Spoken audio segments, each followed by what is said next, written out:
we have had our most successful year ever. Yeah. And we are going to walk you through the exact process that we took so you can make 2026 your best year. Yeah, bitch.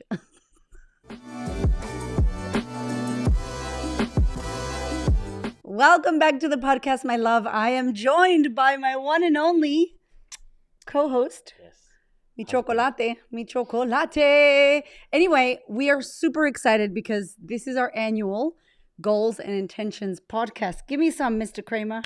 We do this every year. In fact, we've been doing this since 2010? Since we started dating, Aww. actually. And I just want for the record, it was my idea.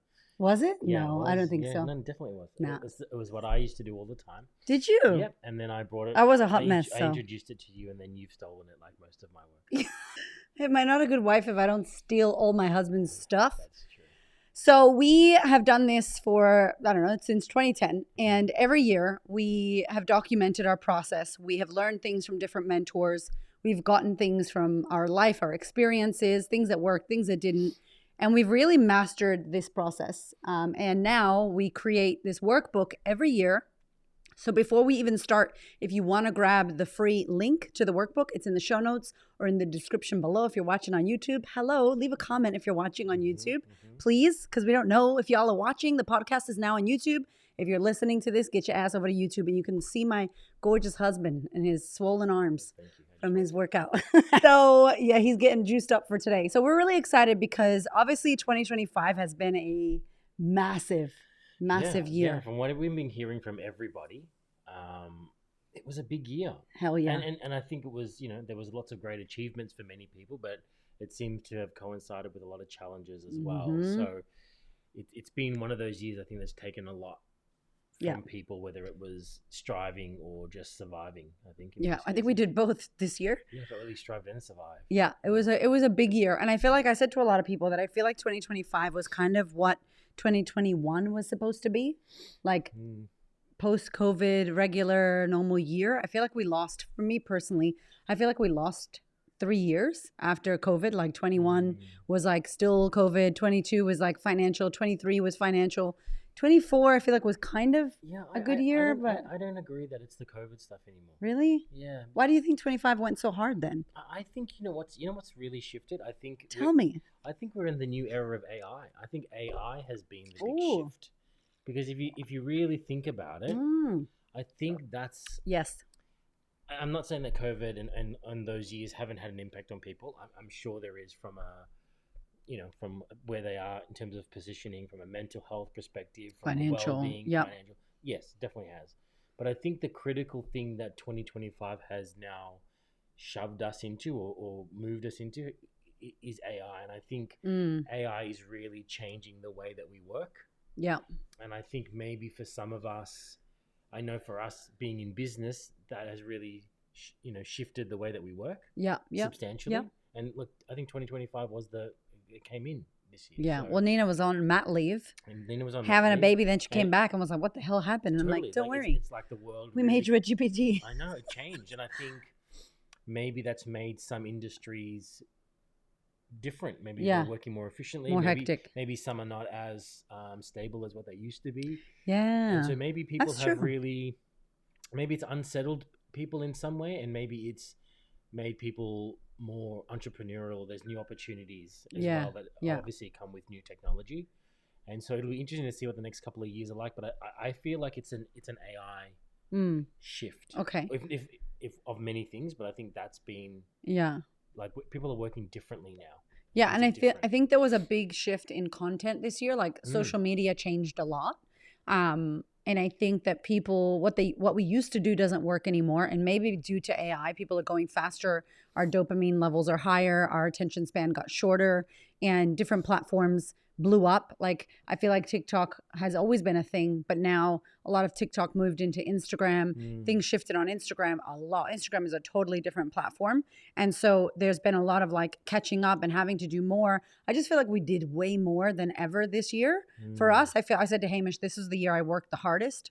I didn't work less this year. I went ham. The book came out. Anyway, we'll get into it. But I guess the first thing that we want you to think about when we do this podcast is really reflecting on the year that was. We're going to go through the workbook is here. You can download it, like I said, and follow along. We're not going to go through everything in the workbook because there are some massive amounts of questions, heavy hitting questions as well, to really get you to and it's a process, some truth. Right? I think it's something you want to go through and set some time for, and each question follows the next. So yeah, it'll give you a great opportunity to reflect and to answer the questions. I guess what we're going to do today is just talk a little bit about it and what we've seen and how some of the questions apply and how effective it is. But more importantly, so we can set ourselves up for or be prepared for the year ahead. Hell yeah, that's what it is. Mm-hmm. So every year, and we say it in the book, we recommend that you go through your word of the year.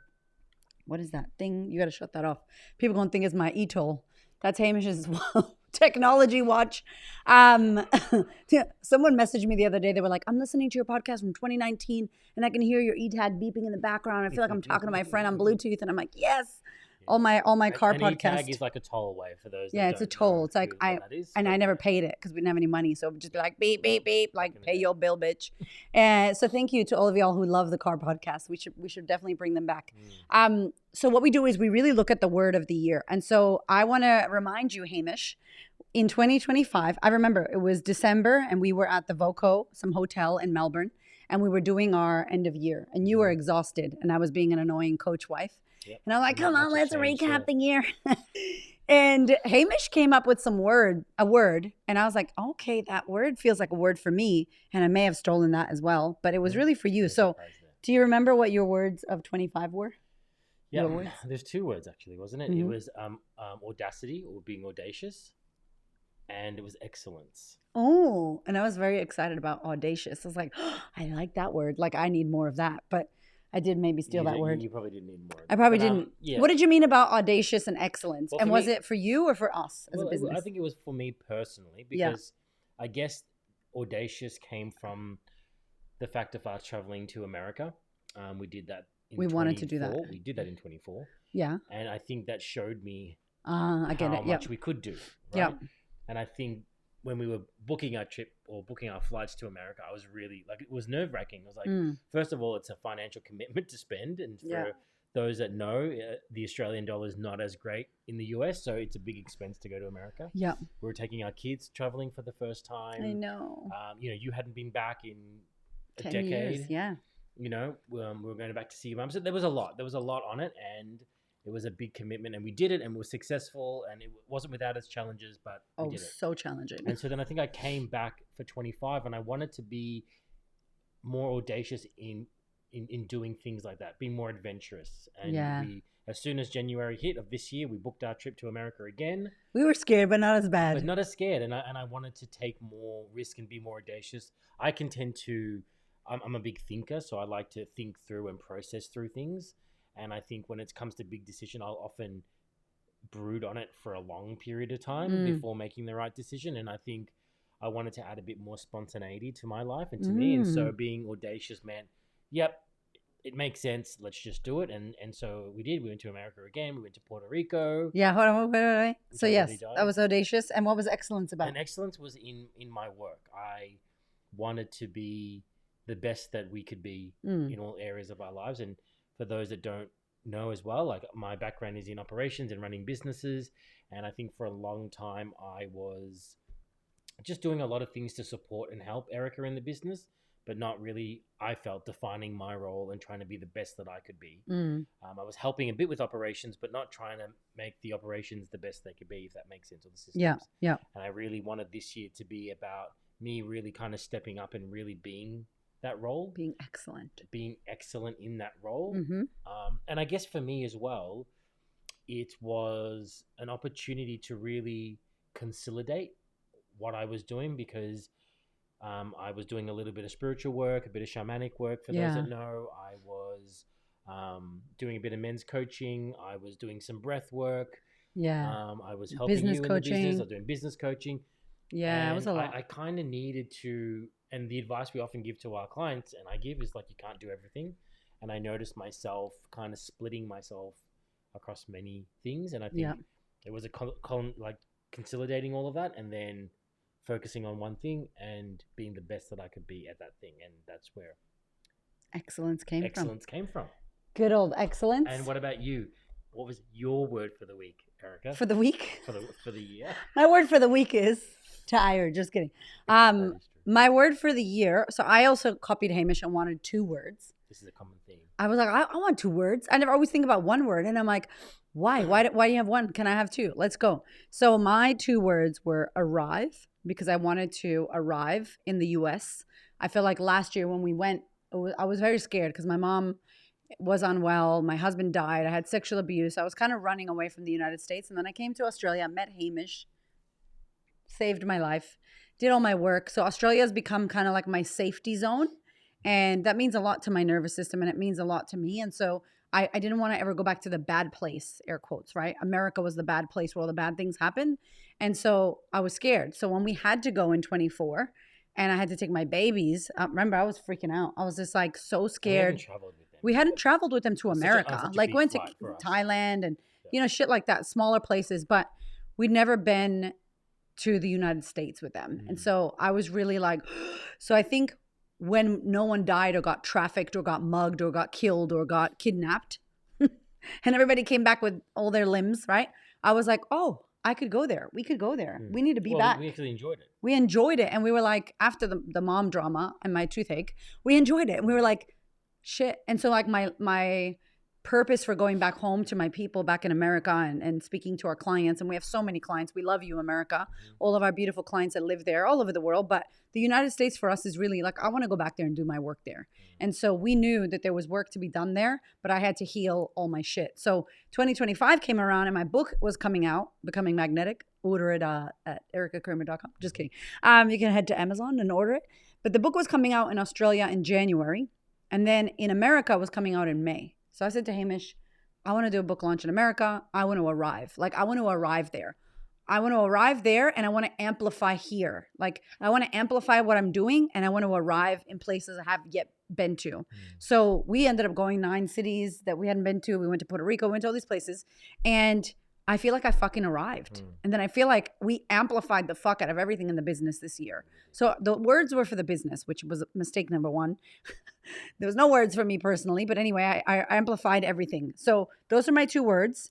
And I think I took a little bit of your audacity with speaking. I did things that I was very scared to do and worked with people that I thought, oh, I can't do. Like, I pushed past that. And then the excellence, now I feel like I'm trying to put the excellence into the business at the end of the year. Yeah, but you actually improved the way that you spoke. Yeah. Oh, yeah. I did get a lot of excellence that you tried to do. There was school. There was school. You were reaching for excellence. I think even from a content and marketing perspective, we've been trying to really up leveled or tried to become more excellent with our clients and our coaching programs. We've made it there's still more improvements to do, but we've made it the best we can make it. So I think you also, again, try to steal all my stuff. Try to steal all your words. But that was very good. It was actually, I think it was very helpful to have that. And I think, look, we always believe in choosing a word. And whether you think it's corny or not, at the end of the day, you're going to either be intentional about the word. And if you choose the word, I feel like the energy of the word is living subconsciously with you if you remind yourself and if you do this process. And you know that you chose this word. And so what does that mean to you? You remind yourself. I was always like in the back of my head tattooed, amplify, arrive. Like, it kind of like was my hype girl, those 2 words. And they pumped me up for the year. And then I was like, all right, I see you words. I'm going to prove you right. Like, it just kept reminding me of what I said. It was like a little goal or an intention that we were setting. And so we look at it. And then at the end of the year, we go, did we live the word? Or what would we call the year? Like, if it wasn't the word, because sometimes you choose a word and the year does not go that way, like peace, and the year's fucked, right? And it's like, let me fuck your year up. And it's like, okay, well, that wasn't it. So when we look back and we see the year that was, do you feel like you were audacious? Do you feel like you lived excellence? Do you feel like we lived our words? Yeah, I definitely do. I 100%. Me too. Like 5,000%. Yeah, like there's no doubt. Unfortunately. And look, with that comes new challenges and new words, right? Yep. So like, for us, I guess, as we amplified or as we moved to excellence, it's shown me where some of the gaps are now that we've reached the end of the year. So it was a great word to have, not just because of what it made us do, but it also what it showed us was missing in our business and in life and personally. So it's been a great year because, or a great word, because now we're looking back going, oh, okay, yep. With that amplification comes more organization, more structure, more systems, more support. All the boring words that are necessary. Yeah. So that's what it's also made us see that if we want to continue to amplify or continue to grow, then we have to look at other areas. Yeah. So in the book, when you get into this, you'll see it'll ask you what your word was. And then it'll ask you, if you didn't pick a word, what is the word that you think 2025 was about? Like really encompassing. And if you're thinking about it right now, like what did this year give you in one word? What was this year about? Whether you chose it or not, like maybe you chose a word and it wasn't that, you know? I was talking to one of my friends last week and she was like, man, I said like, I can hold a lot. Like I'm built for capacity. I can hold a lot. And then she had the worst year, like all the bad things happened to her. And she laughed and she was like, man, next year I need to be more specific about like, I can hold a lot. However, I would like to not, you know, like I want this instead. And so either way, it's a blessing, right? A blessing. It teaches you something. So we go through that. And then the next part of it is like, what worked? What was great? What was amazing? What didn't work? What did this year teach you? So we're not going to go into the whole book, but I would like to ask you, like, if you were to think about the best things of 25, what do you feel like were some of the best things for you? I mean, in terms of the highlights? Like best things of the year. Look, I think the big thing for me was going to Puerto Rico. I knew you were going to say that first. I knew it. Puerto Rico. Puerto Rico. Cabron. Anyway, so I think, look, for me, I think as you get older, I find that maybe some of your dreams you don't pursue as much because you have other responsibilities like family and work and business. Yeah. And Puerto Rico was on my bucket list since as long as I can remember. Like before you met me. Before I met you. And, once I was in America, before I met Erica and some guy came up to me in New York and was like, Boricua. And I was like, what? You called me a Boricua? I didn't even know what that was. Boricua. And I had to look it up. And then, Boricua? Boricua. And I looked it up and it was, Puerto Rico. And so since that moment, I was like fascinated with Puerto Ricans and with our people. Puerto Rico. And it's just quite hilarious now that I'm married to the only Puerto Rican in Australia. Well, at least the most famous. The most famous Puerto Rican. I'm using that shit for Bad Bunny. And then we took our kids here. That's little me when I was 7. Yeah. On that, I went to that beach. We went to that beach with our kids. Oh my God. It was like we were having a moment. Yeah, so that was quite surreal for me because, I mean, obviously the year previously we tried to get there and I got very sick and we had to cancel. That's right. Holy shit. So to get there, it was a big thing for me. We've been trying. That was true. 2 years. That's right. I forgot about that, man. So that was huge. I mean, for me, that was first of all, it was a big bucket list item to do. And then secondly, again, it was that audaciousness to go there and to do something. Makes me emotional thinking about it. Yeah, and we got to meet your dad. I brought the kids, again, and we got to see your family. And I don't know, I love the culture. There's a lot of similarities between Puerto Rican people and Sri Lankan people, even though they might not know this. But we're both island people, and I don't know, we share similar values and family values, and it was to go and play dominoes with your family for hours, and he learned. He's better at it than me. It was cool. It was such a great experience for me. So that was a big highlight. That was good. That was good taking the boys. And I do love travel. I realize how much I love travel and traveling. It's something that really excites me. And look, traveling's hard with kids, no doubt. But it taught us a lot. That first trip, we were like, we're so precious. We don't want to do anything and inconvenience ourselves and be hard. And then we were like, we could do that. But then we did 9 cities in the U.S. Yeah, we did. It was like New York with you guys. That was and fucking the boys amazing. Did so well. Like they I did. think even for them, they had travel kids.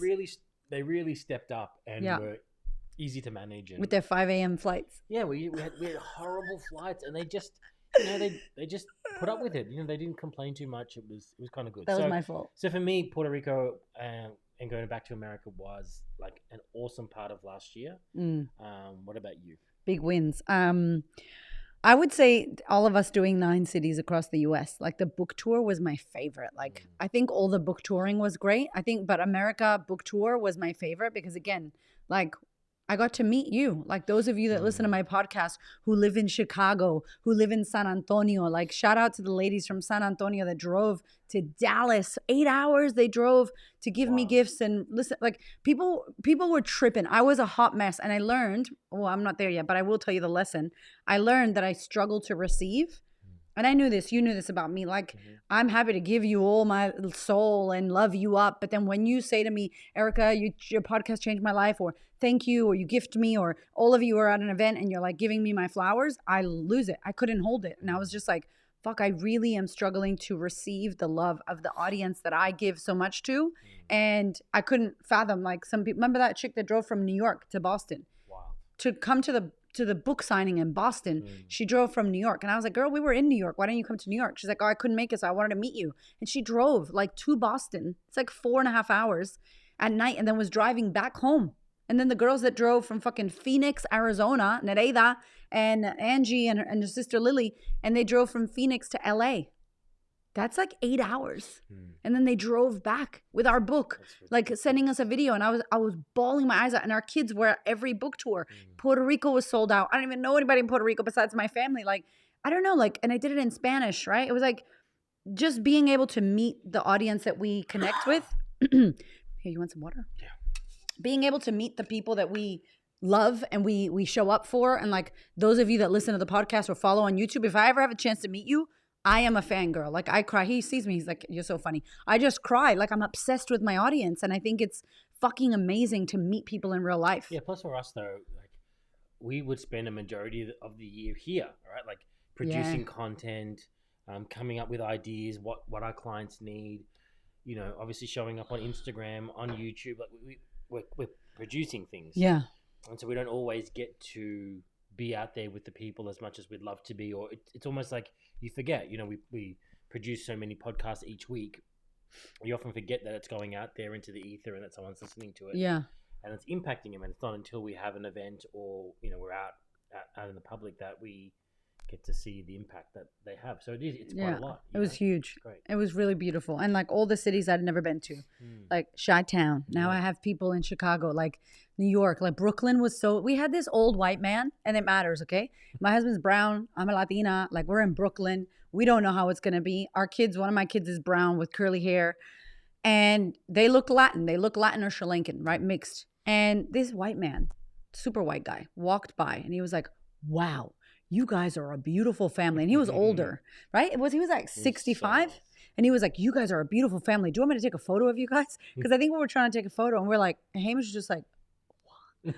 Yeah, okay. And he was like, all right, God bless you. And then he walked away and we were like, what? Like, that was amazing. It was so, I know it's not always like that in the States, but like, that for me, growing up in the hood and all the racism and bad shit that can happen. And then you watch the news from Australia and America looks cray cray. And I know it is, but also when you're there, it wasn't. Like, when we were there, everything was fine. Like, yes, there were riots and raids and all kinds of shit going on around. But where we were everywhere, thank goodness, we were safe, you know, and it didn't feel so crazy. Anyway, I think that was my favorite part was the US and all the speaking I got to do. I think the speaking was incredible and I got to meet so many audiences and variety. I had so much variety. I feel like I learned a lot. What was shit for you this year? Anything that was shit that you were like, fuck, this sucks about 2025? Yeah, definitely. I mean, yeah. Top of mind. I what think, didn't work? Well, I think there was a period. I mean, probably November was probably that period where it was too much. It was our best month though. Yeah. It was our best month that it was our worst. Yeah, when I say worst, it's like, you know, when you plan for a year and you go like, oh, we'll do these events, we'll do these retreats. And it's kind of like that was our baseline. And then it was doubled by all the opportunities that had come through. So it just so happened that like November was a great month, but it was such a busy month. Like, I think I was really pushed. We're definitely burnt out for sure. Cripple, like a triple crispy, like fried. Yeah. We were fried. I think and I don't think it wasn't just November. There was many times throughout the year where we were kind of fried. I know for me, I was pushed to the absolute limit. Like, didn't we get back from America and then? No, we planned a little bit better this year. I got back. I'm talking like we had to Juice Plus. No, we were away, and then I had to move the office, and then you had to fly away. So like we were moving out of our commercial property. That's right. I had to build a new space. This man built the office in 4 weeks. We forgot the office was this year as well. Totally. That was a win. We had to move out of this that. Is our home. You went to America again. September? Yeah. No. You left. That was after. Yeah, but that was a period that we were moving out. and you were gone. Shit, that's you had right. to look after the kids, So Hamish had the kids a lot, and like sorry, babe. It's fine because he's the father, right, and I'm the mother. But we don't have a traditional relationship. We don't have a traditional life or family or marriage at all. And if you're a fucking go-getter business person, please listen to us. Stop following traditional bullshit. If you are single, stop following people that don't have kids. Seriously, no. If you're single and you don't have kids, that's cool. I'm not talking to you, okay? You do you. Fucking enjoy it go as hard as you can while you don't have to look after nobody but your goddamn self, okay? But if you are a couple or a single person and you have children and you have a business and you have aging parents and you're following these single motherfuckers that are like, I just journal for 4 hours a day and do nothing and I don't have anyone to look after, I'm not making fun of you single people. If it was you, I would do it too, so don't worry. And we've done it before. But I'm saying, it's very hard to follow a process when they don't have what you have, when they don't understand your world. Maybe you've been through trauma and hardcore shit and they haven't, right? Like maybe that's like, I don't know. Like I think we need to be mindful. Anyway, just behind the scenes drama. I had to pause this tape. Anyways, point of the story is, what were we talking about? Sorry, I burped in her face. It was horrible. I had to pause the tape because it was a sausage burp and it was fucking disgusting. Like, till the fucking, for better for worse. God. Fennel sausages. Anyway, I don't remember what we were talking about. Do you remember? Now I'm like, America, The Office, we moved. Your worst. What was hard? November was hard. November was hard for you because we were fried. He looks after the family, does all the things. We don't have a traditional. Totally. Don't listen to single people. Just kidding. No. This is the thing. Information needs context. And if you are a parent and you have children and you're running a business at the same time, information needs context. You need to consider the person giving the information lives the same lifestyle as you contextually, because let's be honest, what a single person can do and what a parent with kids can do is very different. It depends the age of the kids and all that shit. And single parents. It's not that you can't be just successful or anything like that, but there are limitations and challenges that each doesn't have. And it's not to say that being single doesn't have its challenges and limitations. Yeah. It does. But the information needs to have context. And you need to know that the person that's giving the information is doing it within the context of what your life and responsibilities are. And it can be very different from what a person that is on their own and is only responsible for themselves and someone who is a parent or a single parent and has kids and the ages of those kids, because time can be very different, or how you use that time can be different, and the resources you need in order to make that work is very different. And I shared that. I shared that because he held down the house. Like Hamish cleans. He has a cleaner as well because he likes that much clean. He gets a cleaner and he cleans, okay? And then I cook, right? But if I'm not here because I'm away for 3-4 days, he's making his pasta bow tie, right? Like he's got his Italian pasta mix. He learned a bit how to cook. Daddy's meat is better. It's better. Like, the judge is in. Supposedly the meat is better. Is that your hair that's tickling my leg? It is. Woo, hey. Anyway, to playing footsie with me.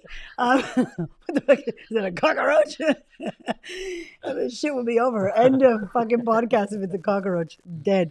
Anyway, so Hamish does that. And then he's like, you're out there providing. So I'm the front facing, monkey in the suit, as they would say, on stage, doing my thing, doing the show. I'm the show woman. I'm out there, delivering the final product, delivering the stage, showing up, doing all that. But he's on the back end, operations and structure and dealing with our team. He deals with the team. He pays everybody. He deals with the accountants. I go every quarter. But he's like organizing a lot, holding a lot. And so it's not traditional, but it works for us. And we have to talk a lot about the structures that we need. And I think for us, like being able to go to the United States with our children in tow and hit so many cities. There were like 2 cities they stayed and they didn't come because don't you burp again because I will kill you. Okay, I'm just making sure. If you burp, you better let me know and just go that way. Burp, come out my fart. Hercules. Oh, anyway, sorry. So it's been a big year, friends. So I was like, oh my God. So I think that's what made it difficult. November was like, we were full. And this is one of the things in the workbook, we're going to tell you to map out 2026, to map out your year and put it in the calendar, right? And we're doing this on the 23rd of January. If you're in the Queen's Table, get ready. We are mapping the whole year together. And we did this already. Our year's already mapped out. It's fucking done, okay? But there was a lot of spaces. And I was like, there's a lot of spaces in 2026. And Hamish was like, we need to leave spaces because remember this year, if you pack your year so much and then someone goes, do you want to speak? Do you want to come at this event? Do you want to do this? Do you want to go on a vacation? Do you want to da-da? You have to be able to say yes. But if you squeeze every drop, Erica, then you can't. Then November happens. And that really, it was our best year, but it did impact the family. We were fucked. Yeah. And he was a grumpy troll and I was a grumpy bitch. And our kids were like, what is happening? We don't fight, but we fought in November. We did. Yeah, I was a little bit like, what the fuck, man? We really stretched them. We stretched them all. Yeah. And that's not how we want to be or how we want to operate. No, it's too much. But there was, like I said, there was opportunities that came through that we It was good opportunities. It was great. It was good. But it pushed us to a limit. And, you know, I do remember Gary Vee once saying, you know, have a really expansive year and then have a stabilizing year and then have an expansive year and a stabilizing. And we've had a lot of expansive years. We've had only expansive years.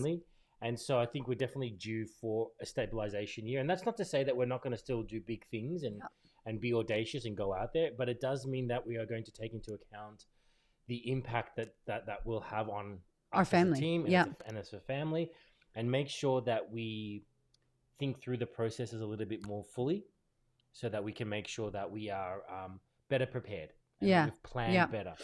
And we're not so reactive in some of the things that's some of the lessons that we've learned. From that? What was my challenges? We have this thing at night where we're like, any challenges? Did you have any challenges, Daddy? What challenges or frustrations came up in 25 for me? Yeah, for challenges came up for me.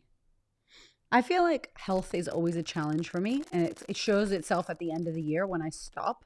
Like I am not at the weight or health internally or strength. Like I had vertigo like way too many times. I've never had vertigo. Like I'm talking, I stood up and I fell down. Oh, it makes me like emotional. Like my son had to hold my hand and I felt like an old lady. And I was like, oh my God, the house was moving and spinning. I had to go see my chiropractor a lot. My neck got fucked up. From January, my neck started. And it was September and August that it was the worst. Like I couldn't stand. And that was very scary. That was very scary, the vertigo. Yeah, the vertigo wasn't good. My neck was fucked. I had a lot of neck. I had a lot of vertigo. I got sick 3 times. And I know that sounds like nothing, but I usually get sick once a year. And I got sick 3 times. So for me, that was a lot. I was on antibiotics at one point. I almost had to cancel a gig that I got. And I was like, you're going to have to weekend at Bernie's me. Like put me on a stick and put glasses on me and move me around because I was so fucked. And I've never had to cancel a speaking engagement or an event or anything. And we were like, do we cancel this shit? Like miracle. So I think the health side of things was hard. And the other hard thing was my turbulence because I was on 58 fucking flights across continents. Like I went to America alone and back and throughout America flying a lot on my own. And I have an issue with turbulence and it's not turbulence. It's my somatic body, my nervous system. It's my trauma. It's in my body. And so my next year, I have to get hypnotherapy. I have to do more on the somatic release. I really need to sort it out because it's fucking scary in the moment. And it makes me feel angry and pissed off and stupid. And I know none of that's true, but it's very scary in the moment. And it's not good for my nervous system. Like I think I'll die of a heart attack, not the turbulence. That's how fucked up I'm like, because I'm so stressed. And then I'm such a stressed person because I do so much. Then I'm like, I don't have capacity. I don't want stress. Like, that's why we weren't traveling with our kids because we live a high fucking capacity, go, go, go life. And then to take them overseas and be worrying about, like it's extra stress you don't want. So we've kind of lived like, let's lower our stress as much as we can. And then all the other shit we can do. So I think it taught us that we have more capacity.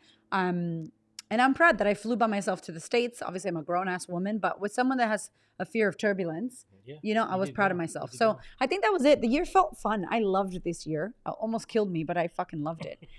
It was awesome. So yes, it was. So in the workbook, we talk about authority and visibility and all these things. And I really want you to think about that.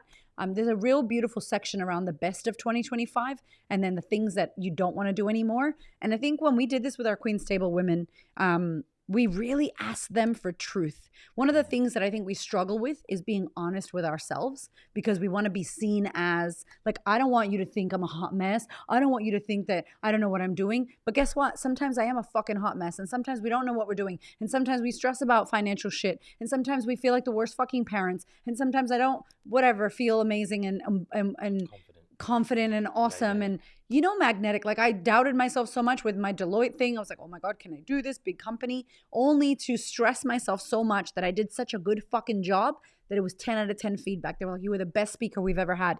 That broke such a belief in my Puerto Rican ghetto girl mind of like, the company Deloitte said you're the best speaker they've ever had. Oh shit, you could do corporate? You could do that level of corporate? Damn. Like it killed something in me and my mind in a good way. And we didn't even get to process it because it was like, next thing.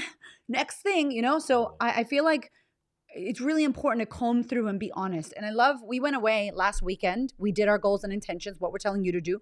We went off and we did it at a hotel for 2 nights, 1 day. And it was amazing. The kids were looked after. We have come a long way from McDonald's playgrounds to bougie ass hotel. Okay, yeah. It was very sexy, and we went out for dinners and we made it fun.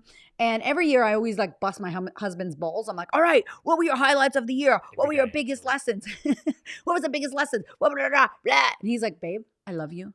This needs to feel like a holiday. I want to feel like it's a vacation. So he's lying to himself in front of me, and he's like, can we just pretend that it's a relaxing vacation? And I'm like, can you hear what you're saying? You want me to say yes to pretend? You hearing that this is fake, what you're trying to do? He's like, yes. I'm like, okay, Hamish, it'll be a fun, relaxing vacation. Even though I know we're going to sit down with our pen and paper. But I think it helped you. It did. Because, look, everyone's different. And my wife is a person that has lots of energy, as you know, and wants to jump from one thing to the next. I, on the other hand, I come in rhythms and I need a little bit of... He's a seasonal man. Yes. And I have downtime and I love to process and I love to think and I love to feel, and then I can have an answer for you. Yeah. So when we're running off a really red hot year and then all of a sudden 3 days before Christmas, we need to like sit and now talk about our goals and our intentions and how we thought about it and what we want to plan for next year. That's the last fucking thing that I want to do. That's what he said to me. With my life. And all I really want is a break. And I know that when I do have a little bit of rest or a bit of fun, or I can disconnect for a bit. Less rigid. When it's less rigid, it's more natural for me to then go, let me start dreaming about the year and let me be more reflective. Like the process happens for me naturally. I can't force that process. I need to take some time. But then my wife likes to force everything. But I didn't this year. But this year she was very kind and she was like, you're right. And for me, framing it as a rest, as a weekend away, I knew that we would have some downtime and rest. And we naturally then, as we're talking, going, wow, the year was really... Weekend away. Really full on, or it was like this. And naturally we end up going into the process of wanting to work on the year. It was like this weekend away, but I'm like, you got your laptop? You got the big ass calendar, like massive calendar as big as our heads. And I'm like, you got the Post-it notes? Okay, but we're having a weekend away. And we did do it. We managed to work ourselves out. And so I had to reframe it as that, and she had to reframe it like I wasn't. But it was really good, and I think you did a good job. Yeah. And he was like, let's get honest. Where have we sucked? And I've never heard you say that. And I was like, damn. It's like, where have we been not killing it, not doing a good job?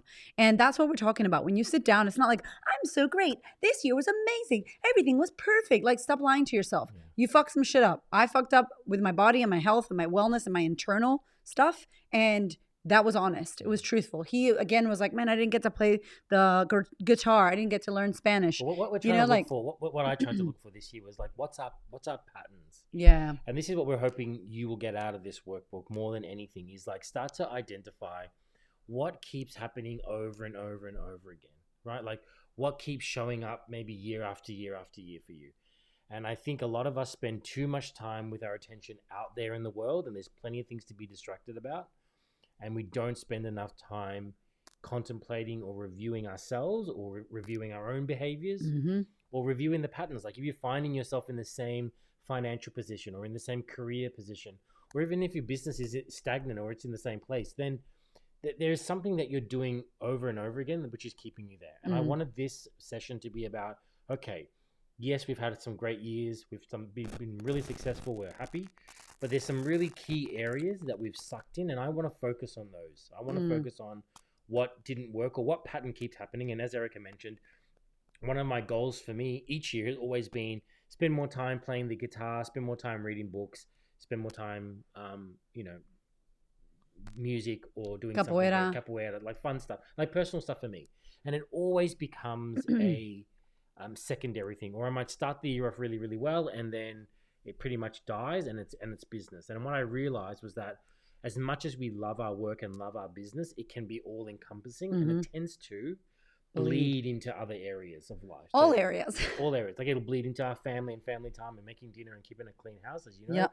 But then it also bleeds into personal things that we want to do. And look, we love our business, and I think that's what makes it hard. Problem. That's the problem. We love what we do. I don't want to do anything else. I'm like, I don't want to learn the guitar. Our jobs, we love it. That's why, And I would rather spend time working on the business than doing something that because can I say, it's not just the business and money for us. Luckily, it is purpose. Like it is like we die tomorrow, we are fucking happy we spent our lives doing this podcast, 100%. Talking to y'all, doing this shit. Like happy. Like our kids know who the fuck we are. We have plenty of. It really does light us up. You know, it's like we're here for that. It's our purpose, and we're driven by it. So, however, it can also then. That drive can also overpower everything. And the best example I can use is that great movie, Pixar movie, Soul.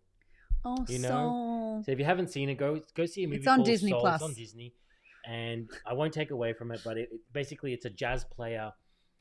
He was a musician all of his life, and he's waiting for that one big moment, and he, stuff happens. Practices for it, and then eventually something happens to him. He actually dies, and then he's like, "You just gave the movie." No, but then it's Soul. It's obvious. So he dies, and then he's like, "Man, I missed out on my big opportunity." And he finds stuff out. And so he starts to understand life a little bit better. And I think what happens is, what I took away from that movie is like, yes, we can be driven, and we can have purpose, and we can have impact. And we can think that our lives is like the purpose of our lives is the mission that we do, but also our lives, like we want to live. We want to just live. It's the journey too. We also want to just enjoy life for the sake of enjoying life, or to do things because it's enjoyable, not because it's linked to a purpose or a mission that we believe that we're on. Yeah. So what do they say? It's like not the destination. It's a journey. It's a journey.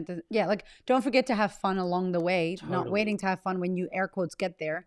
Exactly. And enjoying our kids and experiences and little moments when they're outside 100%. And we're like, oh, it's so beautiful. 100%. Yeah. So that's what I meant by that is I keep seeing that these things that are not urgent and maybe not important never actually get an opportunity, and everything is always urgent and important. And I want to start shifting that balance a little bit more to the other side, where I'm including a bit more time for these other things and not just business. And I believe it'll balance the business out a little bit better, because then I'll be more recovered. I'll be happier. My balls won't be busted as much. They'll still be busted, but you'll be able to hold them better. Yeah.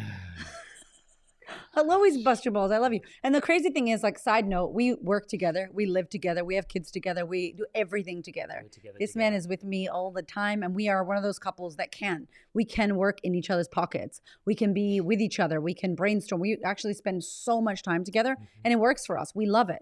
But that's also the danger, because we do this together. We do work together. We do business together. We think of ideas in the middle of the night. We think of ideas in the morning. There's ideas at the dinner table. It's like, we got to have a moment. So, we have some things that we've put into place, and I want to share that in a moment. But I think I want to share that I just shared it on Instagram. Actually, if you go to my Instagram, it's like the 11 lessons. Do you need some water? The 11 lessons like that I took from 2025, and I'm telling you, it was the gold. And I sat down before doing that post with Nina, and I was like, what were the biggest fucking things that were game changers for us? And I think, as we've said already, like getting support, like whether that's asking a friend that you trust, or your in-laws, or your mother, or hiring a babysitter, hiring a nanny you trust. I don't fucking trust anybody. And we were able to find someone that could help us every once in a while. She's not free all the time, but like, that's huge for me. I was one of those people that was like, I can't leave my kids with anyone. So if you're her, I see you. You're fucking sabotaging yourself. Find someone that you can. Find someone who can help you. We cannot do this shit alone. Getting a house cleaner, who I don't think they do a great ass job. Like, they're not as good as Hamish, but it's good for in between cleaning with Hamish. It's good for that. We got all our food fucking delivered. I love going to the shops. He knows it. When I'm at the shops, I'm just window shopping. I'm so happy. I have not been able to window shop or go to the shops at all this year. And it makes me a bit sad. But like, we need food. We found some organic fucking place that is better than the place we were going to before. We found people that dropped off meat. They dropped off veggies. We literally get everything delivered. It's like so convenient for us. We have to cook still, but it kills so much time for us. We want to cook. We want to, yeah. I mean, that's a choice that we make because we feel it's healthier for us. And totally. In 1 year, many financial years back, we spent over $2,000 a month on Uber Eats. Yeah, we could have hired a chef, but was not healthy. but we love to cook. I do actually love to cook, and I love sitting with the kids at the dinner table. For that. Totally. Like, I got a driver this year. Thank you, Natasha Willis. I love you. I got a driver. That sounds bougie as fuck, but my friend, it was literally a little bit like the same cost as airport to my house from an Uber. So like when I realized, I was like, actually getting a driver lets me work. Getting a driver guarantees I'm going to get there. It's another nervous system calming. Like, we just were like, wow, what are we doing with this? Because I would often have to then go pick her up from the airport. Oh my God, that's an hour or some shit. And I have to bring the kids, right? So 2 hours. That's a big, so then they're complaining in the car. Totally. The whole thing was a mess. Wow, this is the best thing we've So ever done. we have done some efficiencies and some excellence. And I think really thinking about what were your biggest lessons for the year? Because if you don't grab the lessons, as Hamish said, you will repeat the shit that you think you're so slick. My friend, you're not. You're a fucking human. I don't care how superhuman you think you are. Like, I think I'm superhuman, but I still have a human body. And I'm still a human being in this meat bag having this experience, right? So we're going to do the same shit if we don't pay attention and we don't think about what did I learn? What was helpful? What was not helpful? And it's such a key for what we're doing. So we're going to move into, as we wrap this up, the 2026 section. So there's a whole section on 2026. And of course, it starts with choosing your word of the year. And I want to share, because I actually don't know what yours is yet. We talked about it a little bit, but some of the questions that come, I want to just share this with you. It's like, it's your North Star, right? It guides how you think, how you act, and how you respond, and what life brings to you. I fully believe if you like seeing psychics, you can choose your word and your word will tell you. Like, it'll be your fucking psychic, okay? It'll lead the way for you for the year. So one of the questions is, what is my biggest challenge or opportunity this year? What kind of energy or mindset do I need to meet that with? What is missing in my life right now that I'm ready to step into, or business? If I could embody one quality that would define how I show up in 2026 in my business, in relationships, financially, on social media, what would it be? And so it's about, what are you bringing in this word? What are you bringing to life with this word? And who do you need to become in order to live the word fully? So with that said, what do you feel? We talked about the year of S. We have so many S's in our word of the year. Like, it's ridiculous. I feel like our word of the year is S. But when you think about it, what for you, what is yours? Did you choose yet? Well, I haven't chosen a word.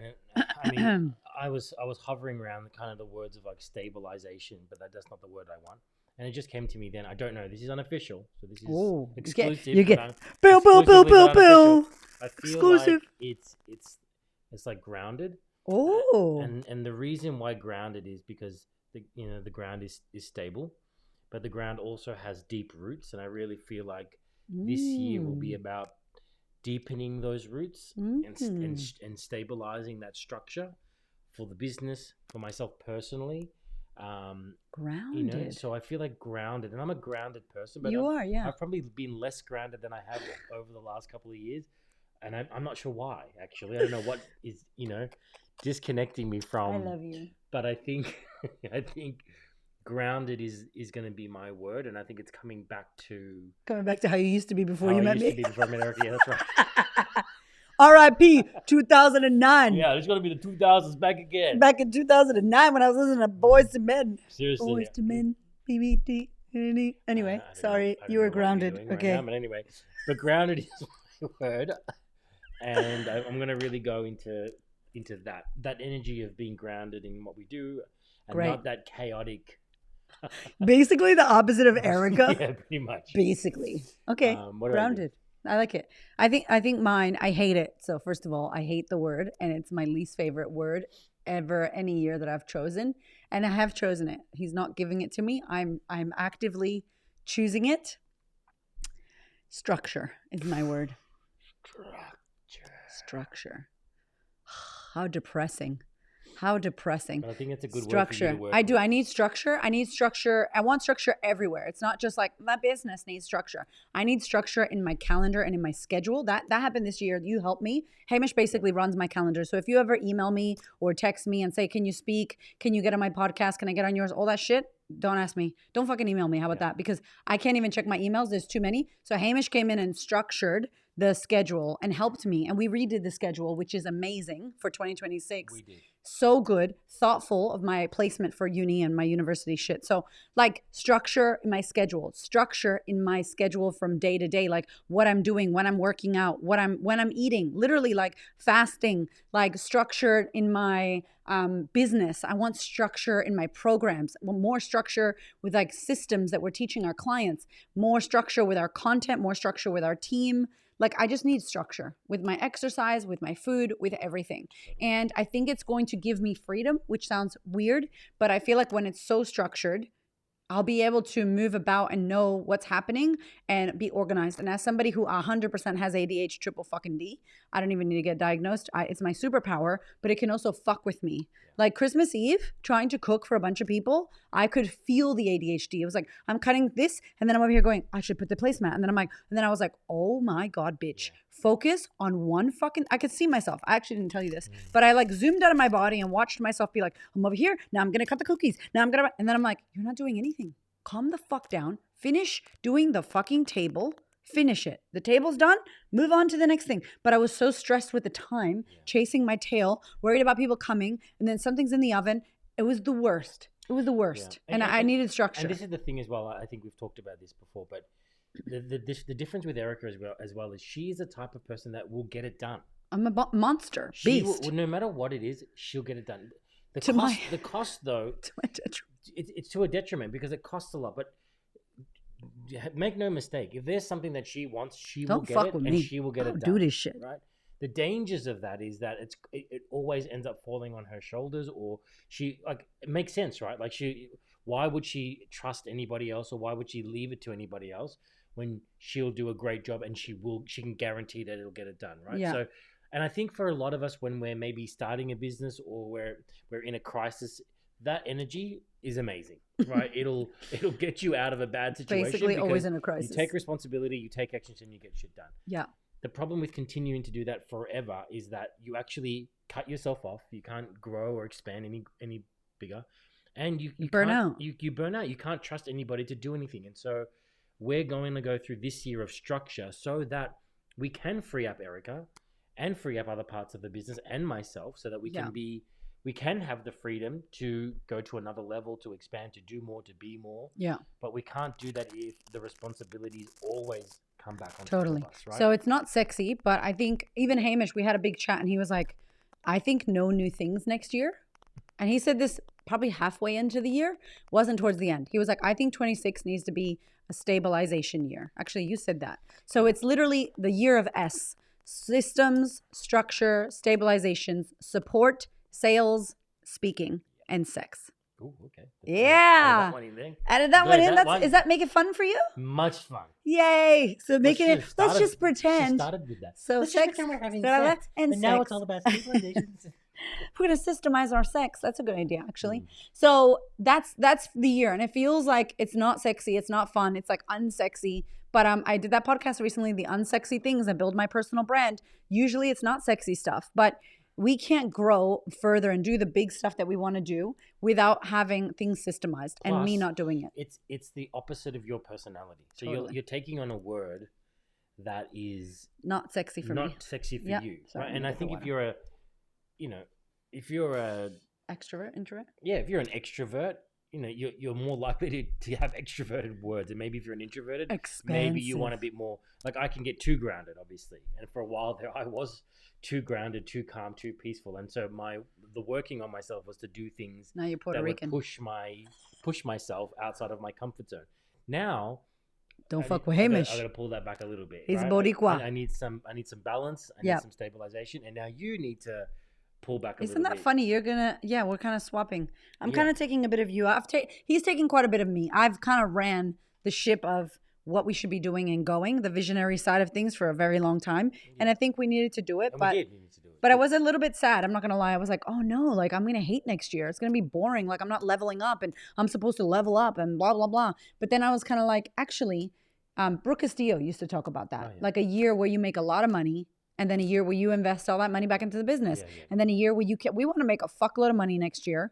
a shitload of money next year. We want to impact a fuckload of people. We want to expand our YouTube. We want to expand the podcast. We want to double down on our social media and our content. We want to hire more people. By the way, we're looking for content creators. So stay tuned. We're going to drop a link so people can apply. We're looking for content creators. We're looking for YouTube editors. We're looking for all kinds of help because we want to grow and we can't do it all by ourselves, right? And so it needs to be a year where we're stable, we're watching, we're shifting, we can't be distracted with, doing all this crazy book launches and new things. 100%. So next year won't be a year of that, but hopefully a lot of speaking, a lot of systemizing, a lot of structure. And 2027, there'll be a book proposal. And we might do a book or two. And we might do another tour of something. So, maybe we'll have a 7-day Date with Destiny style thing, Anyway, talk about that later. That's my visionary stuff. Let's get through next year first. Let's get through 26. But we want you to think about what your word of the year is and really who you want to be next year, what you're going to put up with, what you're not going to put up with. Like if it was your most aligned and most incredible, powerful, wildly successful year, what would that shit look like? And start writing it like 2026 is this, like this is how my health is. This is like, write it as it's done. Like this is done. Like I did this, my health is this, I operate like this, I've made this much money. Not I would like to, I hope, I wish. No, it's fucking done. So you write it in that way. And you think about all the areas of your life that you need to work on. And then I think one of the things that we really love as a part of this is your non-negotiables, like the things you're not willing to move on. And many of you have had a big ass year as well. So now I have no capacity for this in 2026. I am done with people pleasing. I am done with letting people's opinions fuck with me. I am done with clients who are a pain in my fucking ass, who I say yes to just for money. I am done with whatever. Maybe there's something that you're like, no more. I'm not bringing this into next year. This is one of the most important parts that people don't do. And I can't tell you how important it is to set these boundaries and non-negotiables. Well, even more importantly, if any of you out there listening to this have a big goal that you want to achieve, like you got to be prepared to have some sacrifices here. Like you can't be setting some goals and wanting to make more money or grow your business or whatever it may be, and not come up against having to sacrifice going out or spending money on things that you like. Or what does Harmozy say? If you want to be like the 1% of people that are successful, they do not do what everybody else is fucking doing. 100%. And I think a lot of people forget that coming into New Year's resolutions. I think we make these resolutions and don't then think about, well, what do I need to give up in order to have that goal? If you want to save $20,000, then you have to sacrifice spending money on something else that you want. So we want to be really real about this, is that setting goals and intentions for next year is not going to be some visionary fairy thing that you do and go, oh yeah, I want this. We want you to make it real. And there needs to be a sacrifice. There needs to be something you need to give up, or a boundary you need to set, or a limit that you need to put on yourself that really goes along the lines of working towards that. What's goal. That delayed gratification? Yeah, 100%. Like that's you gotta have some pain to get what you want, here, right? Yeah.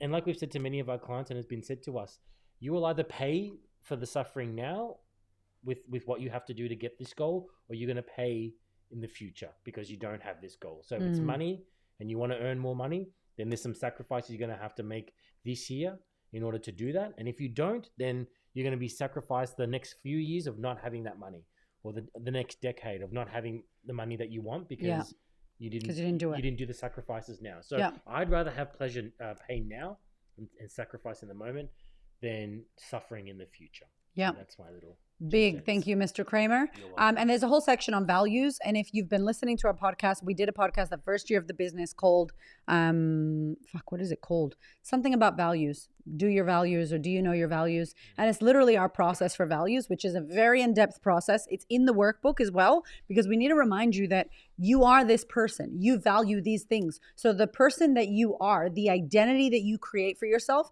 values boundaries, values going to the gym, values blah, blah, blah. Bit like Atomic Habits, like who are you being? I'm an athlete. Hamish believes he's an athlete, so he trains like an athlete. Where I believe I'm a bad motherfucking businesswoman, so training doesn't come first. I need to really shift that and go, I'm a fit and healthy businesswoman. Badass business. Yeah. So I'm fit and healthy, meaning I exercise, I eat well, and I'm good at fucking business, and I'm an amazing mother, and I'm outspoken, and I'm confident. When I believe this shit about myself, I operate in a way. So what do you believe about yourself? What do you say? I'm not one of those people. I don't do that thing. I'm not a smoker. I'm not a this. I'm not a party girl. I'm not a fucking hype girl. You know, I'm not some backstabbing person. I don't have a lot of friends. I'm okay with that shit. I don't have a big circle. My shit is small, and it's going to get smaller in 2026 and 2027, even smaller. It's going to be just you and me, babe. Exactly. Just kidding. But you know what I mean? Like, I think it's a good thing. As you get older, you start to tighten that shit up. Not everybody's my friend. There's nobody who drains my energy in my fucking life. They are not allowed, including my mother. I call her once a week.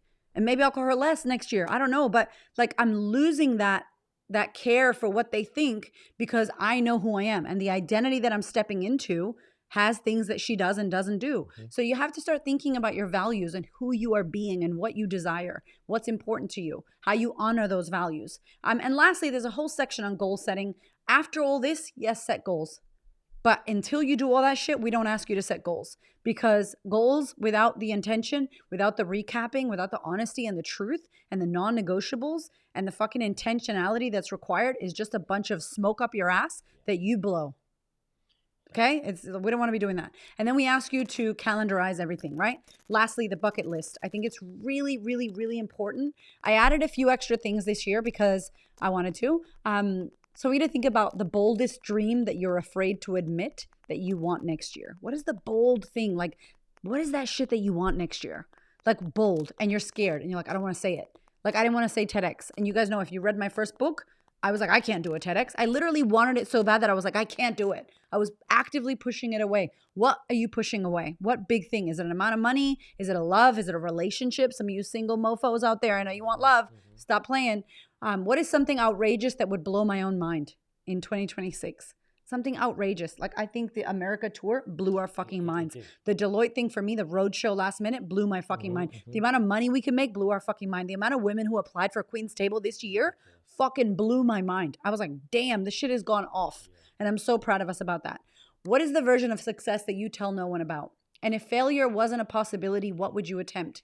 So there's a lot of questions in here. There's bucket list questions of who needs to know about you. What do you want to experience? What kind of life do you want? And then it asks you to put it in the calendar. And here's the reality. If you don't do this, if you don't put it in the calendar, if you don't set the time, what would you say you recommend for someone? Let's say they can't go to a hotel for 2 days. What did we used to do? 3 hours? 4 hours? Honestly, when we first started, we would literally, because we had kids that were young, we would go to McDonald's. We would go to the playground. McDonald's. We would get Mackey's, Mickey D's. Mickey D's, not Mackey's. Mackey's. Fucking Americans. Mickey D's. Mickey D's. They would have a strong coffee. Very strong. They have crack cocaine and coffee. We would smash out as much as we could while those kids played. And we would sometimes have to do that numerous times. We wouldn't get it in one go for whatever reason. We'd have to come back again and we would ask your parents. Do you remember? We'd be like, my parents. Dad, can we stay in your room? He has like an office, his dad. And we're like, can we just grab your office? And we would close the door and they would have the kids, the grandparents. I don't have my family here. I don't have family anyway, but Hamish had his parents. If you don't have that, literally, can you go to a play center? I remember us being at some ghetto ass play center, not the expensive one, the cheap one on whatever, you know where it is. And it out. That place was gross. Their coffee was not good. And our kids were having a blast. And we would just be writing and be like, what did you get? What did you do? Right? Like, you could break as well. If you have a partner, a business partner, or a partner, like your partner in life and love, you could say, hey, go and think about the year and your journal, have your own time. I'll have my own time. And let's come together. So if you want to save time, Hamish loves that. He loves his own time to reflect. I need to reflect first before I... Without me watching him reflect. Because she tends to be a creep. And I'm still a bit like, okay, now tell me. And like, now tell me your biggest lesson. You're like, get away from me. So I'm a thinker. I need a process and she doesn't. So we've learned... And she's I'm not hard work. That's why. You are hard work. She's also learned that she can't just ask questions without, I need some thought. He needs time. And he needs coffee. And I'm a journaler, right? I like to have my book open and journal and write and sit with my ideas before I can come to the table and explain where I would like to go next. And when I feel pressured, and I'm saying this so that you know, when I feel pressured, what's the answer to it? Then it makes me close up even more. I did good this year. I said you did. I know you did great this I year. did so good. I let him lie to himself. From here on, he's good. That's why I'm making sure. Well, we learn about the ones we love more and more. And don't I we, have honey? learned that I must always come back to her. I need to not avoid it. I need to come back to it. Like if I need to think, then I can think and then come back and I need to go, okay, now that I've done my reflecting, here is my word for the year. Here's my word. Here honey. are all my things that I would like to achieve. Here are all the thoughts. But if I keep going, oh, I don't know, I'm not sure yet, I need more time, well, then that's not fair on her either. Yes. So that's a balance that we all, and a commitment that we've made. And I think that's why it works. Yeah. So, well. So if you have a partner, you may be like that. If you have a partner, get that happening. Like talk to them. If you have a business partner, some of our clients have team and they've done it themselves and then taken their team. So the third day of our hotel stay, Nina from our team came and we sat down and we went, hey, Nina, we're really excited. Here's everything we did. Here's what we learned. What did you think the year was? What worked for you? Yeah. What are you not happy with in the business? What would you love to do next year? What's helpful? What's not helpful, right? We talked about that's why we're like, oh, we need to hire more people and support Nina. And Nina wants to do other things. Okay, amazing. So it's really nice when you can take someone on the journey with you. If you have no one, don't feel sorry for yourself. Who cares? Better for you. You just got to look after your damn self. Good for you. Good for you. You have some music. You have music. You have coffee. You just sit your ass down. You can be naked. You can be doing it around your house. Take 7 days to do it. Doesn't matter. Each section. Really make the time. That's all we're saying. From this podcast, download the Goals and Intentions workbook.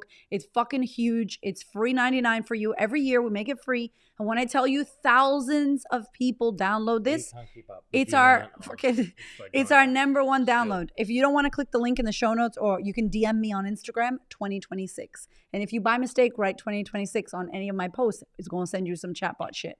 Okay? Don't get frustrated. Happy New Year. Yeah, don't be like happy 2026. Because I'm like, you want to do your goals and intentions. Do you want my workbook? It literally tried to sell my friends. My husband sent me a message and I was like, what? And she's like, what is this? Also, I would mention that this could be a great opportunity to do something like this with your kids, depending on what age they are, especially I think if you've got teenagers and they may be open to this type of a work. It might be great insight to see how their year was and what they might have. So we're doing on December 31st. So we do that with our boys. They're still young, but we talk about their year. Got a little candle. What they've got. What they're thinking of for their future and what their goals might be. And what they want to let go of, what they're no longer willing to do. Totally. And we help them. It's really nice. Get the family beautiful. in the process. I think we'll have better families if we talked about stuff more. That's it. So that is it. We love you. Thank you so much for rocking with us this year and being an amazing listener, an amazing audience member, an amazing member of our community. For those of you watching on YouTube or listening on Spotify, thank you, Spotify, for all the comments. You guys are the best. Spotify audience, they be leaving comments, and I love you and I appreciate you. YouTube, come on, help us out, okay? Yeah. We're going to be here on YouTube more. So yes, we are. Definitely going to be slowly expanding that, structuring that. But we love you. Happy freaking 2025. No matter what the year brought you, trust that you got what you needed. If it was hard, good. You're stronger. You're more resilient. You have more experience. You have lessons to go in. You have learned that you are fucking gritty and that you can make shit happen in the worst of times. If it was amazing for you, fantastic, great. What lessons are you taking into 2026? Make the time to do this as soon as you can. 3 hours, I would say minimum. Maximum, if you can spend the day, fantastic. And don't forget to calendarize the things, okay? So important to actually put into place. Maybe we'll do a podcast about how we organize our year next year. Yeah, we might do that next year for you. If you want to, let me know in the comments below. Don't forget to like and subscribe. Subscribe. How can I speak? I'm fucking tired. We love you. See you next year.